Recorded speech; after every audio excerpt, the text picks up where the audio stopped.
إن الحمد لله نحمده ونستعينه ونستغفره ونعوذ بالله من شرور أنفسنا ومن سيئات أعمالنا من يهده الله فلا مضل له ومن يضلل فلا هادي له وأشهد أن لا إله إلا الله وحده لا شريك له وأشهد أن محمدا عبده ورسوله أما بعد فإن خير الحديث كتاب الله وخير الهدي هدي محمد صلى الله عليه وسلم وشر الأمور محدثاتها وكل محدثة بدعة وكل بدعة ضلالة وكل ضلالة في النار. فأعوذ بالله السميع العليم من الشيطان الرجيم. بسم الله الرحمن الرحيم. قاف والقرآن المجيد بل عجبوا أن جاءهم منذر منه فقال الكافرون هذا شيء عجيب أإذا متنا وكنا ترابا ذلك رجع بعيد قد علمنا ما تنقص الأرض منهم وعندنا كتاب حفيظ بل كذبوا بالحق لما جاءهم فهم في أمر مريج أفلم ينظروا إلى السماء فوقهم كيف بنيناها وزيناها وما لها من فروج والأرض مددناها وألقينا فيها رواسي وأنبتنا فيها من كل زوج بهيج. وقال الله تبارك وتعالى في موضع آخر وعاشروهن بالمعروف فإن كرهتموهن فعسى أن تكرهوا شيئا ويجعل الله فيه خيرا كثيرا. ہر قسم کی تعریفات حمد و ثنا بڑائی و کبریائی اس اللہ وحدہ لا شریک کے لیے ہے جو سارے جہان کا تنہا اکیلا مربی پالنہار ہے. جس اللہ رب العالمین کے اختیارات میں کائنات کی ساری چیزیں ہیں فللہ الحمد حمدا کثیرا. بعد ہو درود و سلام نازل ہو تمام انبیاء کرام پر، خصوصاً ہمارے آخری نبی جناب محمد مصطفیٰ صلی اللہ علیہ وسلم پر کہ جن کے ذریعے ہم اور آپ کو دین اسلام ملا. آج کے اس خطبہ جمعہ میں میرا موضوع ہے زوجین کے رشتوں میں بگاڑ کے اسباب اور ان کا حل. میرے بھائیوں، میاں بیوی کا رشتہ جو ہوتا ہے بڑا ہی نازک رشتہ ہوتا ہے. اگر وہ آپس میں مل جل کر کے زندگی گزارتے ہیں، پیار و محبت کے ساتھ رہتے ہیں، ایک دوسرے کے حقوق کی ادائیگی کرتے ہیں، ایک دوسرے کی چھوٹی موٹی غلطیوں کو نظر انداز کرتے ہیں، تو گھر کا سکون، گھر کے تمام افراد چین و سکون کی زندگی بسر کرتے ہیں.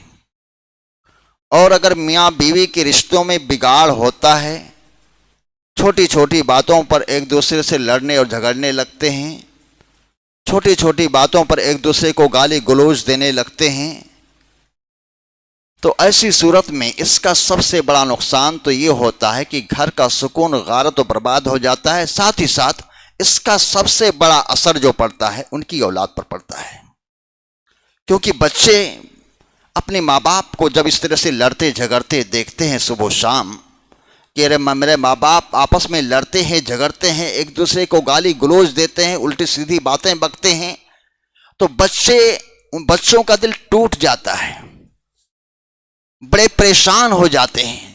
کس کو ڈانٹیں، کس کو نہ ڈانٹیں، کس کو روکیں، کس کو نہ روکیں، کیا کہیں کیا نہ کہیں، اسی ٹینشن میں بچے ہوتے ہیں. اور اس سے بھی بڑا نقصان اولاد کے تعلق سے یہ ہوتا ہے کہ جب یہ اولاد اپنے ماں باپ کو اسی طرح سے لڑتے اور جھگڑتے دیکھتی ہے کہ میرے ماں باپ آپس میں ایک دوسرے کو گالی گلوچ بکتے ہیں صبح و شام، وہ بھی میرے سامنے، تو اولاد کے دلوں میں ماں باپ کا جو احترام ہوتا ہے، ادب ہوتا ہے، دھیرے دھیرے وہ احترام ختم ہو جاتا ہے. پھر ایک دن ایسا آتا ہے کہ اولاد نہ تو اپنے باپ کی بات مانتی ہے، نہ ماں باپ کی بات مانتی ہے. کیوں؟ سوال یہ ہے کہ اولاد کو باغی کس نے بنایا؟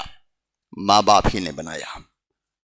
اگر ماں باپ اپنی اولاد کے سامنے ایک دوسرے کو گالی گلوچ نہ دیتے، ایک دوسرے سے لڑتے جھگڑتے نہ، تو یہ اولاد باغی نہیں بنتی۔ اس کا ذمہ دار کون ہوتا ہے؟ ماں باپ۔ میرے بھائیوں، میاں بیوی کا رشتہ بڑا ہی نازک رشتہ ہوتا ہے۔ سوال یہ ہے کہ رشتے بنتے کہاں سے ہیں، بگڑتے کہاں سے ہیں؟ یہ غور کرنے کی بات ہے۔ گھر کا ماحول کہاں سے بنتا ہے، کہاں سے بگڑتا ہے؟ جب ہم اور آپ اپنے لڑکے کے لیے لڑکی یا اپنے لڑکی کے لیے لڑکا تلاش کرنے نکلتے ہیں۔ یاد رکھیے، بڑا نازک موقع ہوتا ہے۔ ایسے موقع پر اگر ہم نے صحیح فیصلہ کر لیا، اسلامی اصولوں کو سامنے رکھتے ہوئے اگر ہم نے لڑکی کا انتخاب کیا یا لڑکے کا انتخاب کیا، تو انشاءاللہ گھر کے اندر سکون کا ماحول رہے گا۔ اور اگر ایسے موقع پر ہم غلطیاں کر بیٹھے رشتہ تلاش کرنے میں، تو یاد رکھیے اسلامی اصولوں کو بھی اگر ہم نے نظر انداز کیا، تو یاد رکھیے ایسی صورت میں اگر گھر کے اندر ایسی ویسی لڑکی آ گئی، تو یاد رکھو پورے گھر کے لوگوں کے ناک میں دم کیے رکھے گی۔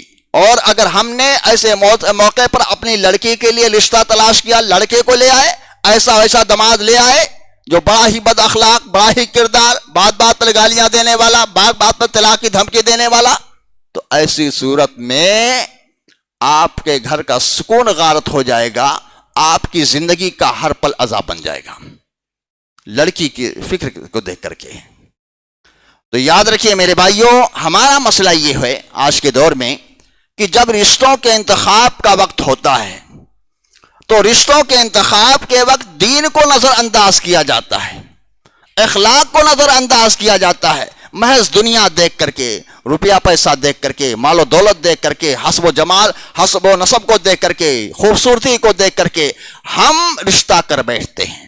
میرے بھائیوں، کون آپ کو اس سے منع کرتا ہے؟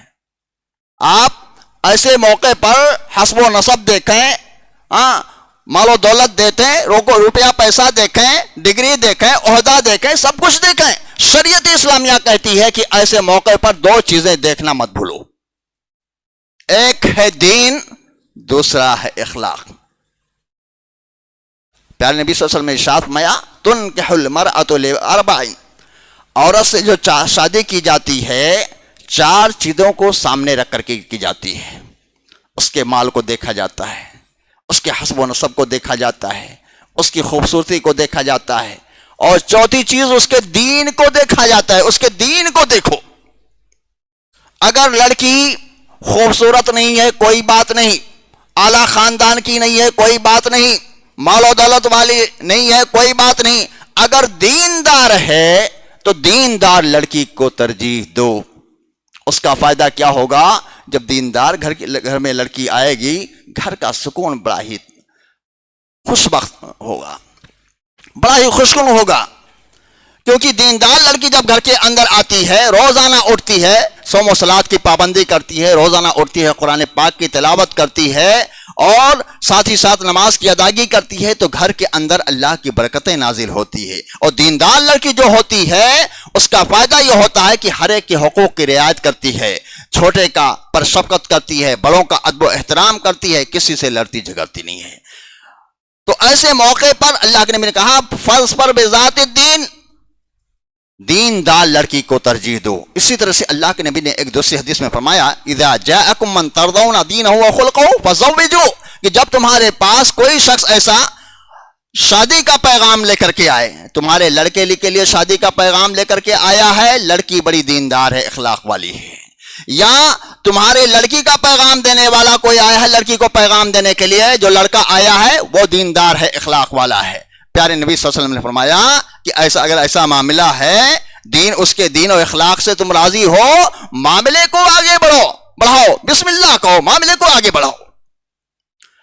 لیکن یہاں پر ایک بات بتلانا ضروری ہے کہ ہر دیندار با اخلاق نہیں ہوتا، اور ہر با اخلاق دیندار نہیں ہوتا ہے۔ ہمارے بہت سارے بھائی دھوکہ کھا جاتے ہیں ایسے وقت میں، دیکھتے ہیں بڑا ہی مسجدوں میں بڑا ہی نمازی آدمی ہے، اپنی لڑکی کو دے دیا، اس کے اخلاق کو نہیں دیکھتے ہیں۔ بہت سارے لوگ ہوتے ہیں جو بڑے صوم و صلات کے پابند ہوتے ہیں، لیکن لوگوں سے ان کے جو آپسی تعلقات ہوتے ہیں بڑے خطرناک ہوتے ہیں۔ الٹی سیدھی باتیں بکتے ہیں. اور بہت سارے لوگ ایسے مل جائیں گے آپ کو جو اخلاق ان کے بڑے درست ہوں گے. لوگوں سے رہنا سہنا، باتیں کرنا، پیار و محبت کے ساتھ باتیں کرنا، مسکراتے چہرے سے باتیں کرنا، انسان ان کو دیکھ کر کے دھوکہ کھا جاتا ہے. وہ اخلاق والے تو بڑے ہوتے ہیں لیکن دیندار نہیں ہوتے ہیں، نہ نماز سے مطلب نہ روزے سے مطلب. اسی لیے اللہ کے نبی نے فرمایا کہ جب رشتے کا انتخاب کا موقع ہو تو دین اور اخلاق دونوں کو دیکھو، دینداری کو بھی دیکھو، اخلاق کو بھی دیکھو. اور پیارے نبی نے فرمایا اگر تم دینداری اور اخلاق کو دیکھ کر کے رشتے نہیں کرو گے اس کے نقصانات کیا ہوں گے؟ اللہ نے فرمایا کہ تکن فتنۃ فی الارض وفساد کبیر، بہت بڑا فتنہ ہوگا زمین میں اور بہت بڑے فساد برپا ہو جائیں گے میرے بھائیوں اگر یہ تم دونوں چیزیں دیکھ کر کے شادیاں نہ کرو گے. آج ہم اپنے معاشرے میں دیکھتے ہیں کہ دین اور اخلاق کو نظر انداز کر کے جو شادیاں کی جاتی ہیں، بس روپیہ پیسہ دیکھ کر کے، مال و دولت دیکھ کر کے، حسب و نسب دیکھ کر کے، اور اسی طرح سے ڈگری دیکھ کر کے جو شادیاں کی جاتی ہیں، اور ایسے موقع پر دینداری اور اخلاق کو نہیں دیکھا جاتا ہے. کئی کروڑوں کا خرچ ہوتا ہے، کئی لاکھوں کا خرچ ہوتا ہے، لیکن بعد میں دیکھا جاتا ہے کہ ابھی سال بھر نہیں گزرتا ہے، 6 مہینے کا وقت بھی نہیں گزرتا ہے، رشتوں کے اندر دوریاں نظر آتی ہیں. لوگ کورٹ کچہری کا چکر لگانے آتے ہیں، لگنے لگتے ہیں اور رشتہ نپتا ہوا دکھائی نہیں دیتا ہے. جب تم شریعت کے اصول کو سامنے رکھتے ہوئے رشتہ نہیں کرو گے تو اس قسم کی چیزیں آپ کے سامنے تو پیش ہی آئیں گی میرے بھائیو. اور یاد رکھو پیارے نبی صلی اللہ علیہ وسلم نے اس موقع پر ایک تعلیم دی ہے لڑکوں کو کہ جب تم شادی کر کے اپنے گھر پر اپنی بیوی کو لاؤ اور تمہارا اپنی بیوی کا سے سب سے بڑا پہلے سامنا ہو تو اس وقت اللہ کے نبی نے ایک تعلیم دی ہے کہ تم اپنی زندگی کا آغاز اس دعا کے ساتھ کرو. اللہ کے نبی نے فرمایا تم اپنی بیوی سے جب تمہارا پہلا سامنا ہو اپنی بیوی کے پیشانی کو پکڑو اور اس کے پیشانی پر ہاتھ رکھتے ہوئے یہ دعا پڑھو کیا اللہم انی اسألوکا خیرہا و خیر ما جبلتہا علی و اعوذ بکا من شرہا و شر ما جبلتہا علی. اے اللہ تو نے اس بندی کے اندر جو خیر رکھا ہے میں تجھ سے اس خیر کا سوال کرتا ہوں، اور اے اللہ انسان ہونے کے ناحیے سے اس بندی کے اندر جو شر ہے اے اللہ میں اس کے شر کے فتنے سے تجھ سے پناہ طلب کرتا ہوں. یہ دعا کرے بندے. اس کے بعد اللہ کے نبی نے ایک اور تعلیم دی ہے بچوں کو. کیا تعلیم دی ہے لڑکوں کو؟ تعلیم یہ دی ہے کہ جب تم یہ دعا کر لو تو 2 رکعت نفلی نماز بھی پڑھا کرو، 2 رکعت نفلی نمازیں پڑھو. اور یاد رکھو میرے بھائیو جس زندگی کا آغاز دعا سے ہو، جس زندگی کا آغاز نماز سے ہو، اور جو رشتے دین و اخلاق کو سامنے رکھ کر کے طے کیے جائیں، یاد رکھیے ایسے رشتوں کے اندر برکت ہی برکت ہوگی، رحمت ہی رحمت ہوگی، محبت ہی محبت ہوگی، الفت ہی الفت ہوگی. ایسے رشتوں میں پائیداری ہی پائیداری ہوگی، مضبوطی ہی مضبوطی ہوگی میرے بھائیو. میاں بیوی کا رشتہ گھر اور خاندان کے لیے بڑی اہمیت کا حامل ہوتا ہے میرے بھائیو. میاں بیوی کے رشتوں میں اگر سکون ہوتا ہے گھر کے تمام افراد سکون میں رہتے ہیں، اور اگر میاں بیوی کے رشتوں میں بگاڑ آ جاتا ہے تو یہ سکون صرف گھر ہی تک باقی نہیں رہتا ہے کہ گھر کا سکون غارت ہوتا ہے، بلکہ 2 خاندانوں کے سکون غارت ہو جاتا ہے، برباد ہو جاتا ہے جب میاں بیوی کے رشتوں میں بگاڑ آتا ہے میرے بھائیوں. اس لیے میرے بھائیوں میاں بیوی کو چاہیے کہ آپس میں ایک دوسرے کے حقوق کی رعایت کریں اور آپس میں پیار محبت اپنائیت کے ساتھ رہنے کی کوشش کریں میرے بھائیوں. آج دیکھیے ہمارے سماج میں کیا ہو رہا ہے اور ہم کہاں تک اپنے حقوق کو ادا کرتے ہیں. عورت ہے، ایک عورت ہے، شریعت کہتی ہے عورت کے تعلق سے کہ اگر تمہاری شادی ہو چکی ہے تو تم کو یہ مان کر چلنا ہے کہ میرا شوہر میرا حاکم ہے، میرا شوہر میرا محافظ ہے، میرا شوہر میرا نگراں ہے. میں وہی کام کروں گی جس کے کرنے کا میرا شوہر حکم دے گا. میں ان جگہوں پر جانے سے احتراز کروں گی جہاں پر جانے سے میرا شوہر منع کرتا ہے میرے بھائیوں. کیونکہ شریعت نے کیا کہا ہے؟ الرجال قوامون علی النساء، کہ مرد عورت کا حاکم ہے، مرد عورت کا حاکم ہے. لہذا عورت کو یہ مان کر کے چلنا پڑے گا کہ مجھے اپنے شوہر کے ماتحت ہی رہ کر کے چلنا ہے. اب اگر کوئی عورت یہ کہے کہ گھر میں ہمارا حکم چلنا چاہیے، گھر میں ہماری باتیں مانی جانی چاہیے، میرا شوہر میری باتیں مانے، میرا شوہر میرے ماتحت بن کر کے رہے۔ تو یاد رکھو میرے بھائیوں، ایسی عورت اللہ رب العالمین کی بنائے ہوئے قانون، اللہ رب العالمین کے بنائے ہوئے سسٹم سے گویا کہ وہ عورت کیا کر رہی ہے؟ بغاوت کر رہی ہے میرے بھائیوں۔ اللہ کا قانون ہے، اللہ نے تو حکم دیا ہے کہ عورت شوہر کے ماتحت ہو کر کے رہے، اور عورت کہتی نہیں میرا شوہر میرے ماتحت بن کر کے زندگی گزارے۔ میرے بھائیوں یاد رکھیے، یہ بہت بنیادی غلطی ہوگی کہ گھر میں عورت کا حکم چلے اور مرد اس کے ماتحت بن کر کے رہے۔ یاد رکھیے، اس کے خطرناک نتائج آپ کو دیکھنا ہے تو اس گھر میں جا کر کے دیکھ سکتے ہیں جہاں پر عورت کی حکومت چلتی ہے اور مرد اس کے اشاروں پر ناچتا ہے۔ یاد رکھیے، ایسی صورت میں گھرانوں کے بکھرنے میں اور منتشر ہونے میں دیر نہیں لگتی ہے۔ میرے بھائیوں، اللہ تبارک و تعالیٰ نے مرد کو ویسے ہی گھر کا حاکم نہیں بنا دیا ہے۔ مرد اور عورت کی سوچ میں بڑا فکر ہوتا ہے، بہت بڑا فرق ہوتا ہے۔ مرد اور عورت کی سوچ میں، ان کے فکر میں بہت بڑا فرق ہوتا ہے میرے بھائیوں۔ اللہ نے ایسے ہی حاکم ان کو نہیں بنا دیا ہے۔ اس لیے میرے بھائیوں، اپنی بہنوں سے گزارش کروں گا، اپنی ماؤں سے گزارش کروں گا کہ شریعت نے جو آپ کا مقام رکھا ہے، شریعت نے آپ کے لیے جو حدود متعین کیے ہیں، اپنے حدود میں رہنے کی کوشش کریں۔ اس حدود کو اگر پھلانگنے کی کوشش کریں گی تو گھر کے آپ کا سارا سکون، آپ کا اطمینان چھن جائے گا، آپ کے گھر کے اجڑنے میں دیر نہیں لگے گی۔ اسی طرح سے ایک عورت کی ایک ذمہ داری یہ بھی بنتی ہے کہ وہ اپنے شوہر کی اطاعت کرے۔